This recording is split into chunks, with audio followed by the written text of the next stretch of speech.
Day 1. I have signed the lease for my new apartment and am very excited. The living room is very spacious and I'm not sure how to use all this extra room. It can accommodate lightsaber battles, one-player Twister, and all sorts of general mayhem. I've scoped out the possibility of someday installing a wall-mounted projector or a huge television of some kind, but I have just discovered matters which require my immediate attention. Day 2. My days as a strapping, roaming young buck have finally reached an end, as I am now in proud possession of several pieces of weighty, cumbersome furniture.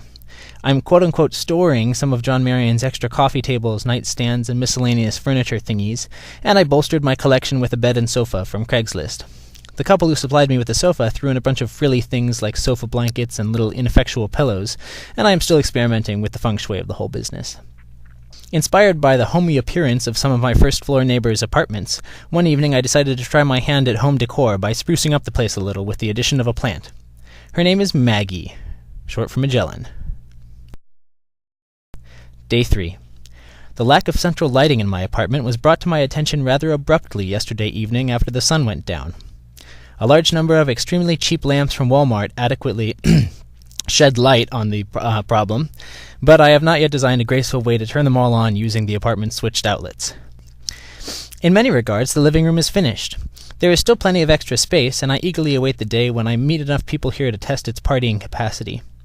Until then, Mag and I will just make do. Day 4. Located and operated a nearby grocery store to obtain provisions. This forced me to enter the kitchen, which was a surprisingly unharrowing experience.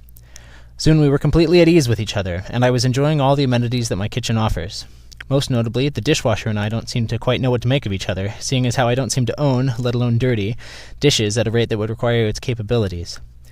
Having one's own kitchen offers one the possibility to experiment with all sorts of exciting culinary exploits in complete, privacy.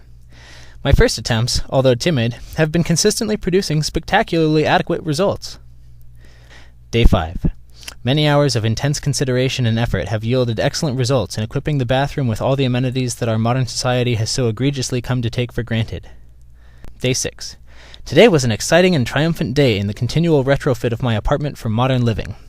After returning from work, where I spend most of the day sitting in front of a computer, I come home and relax from the pressures of the day by sitting in front of a computer.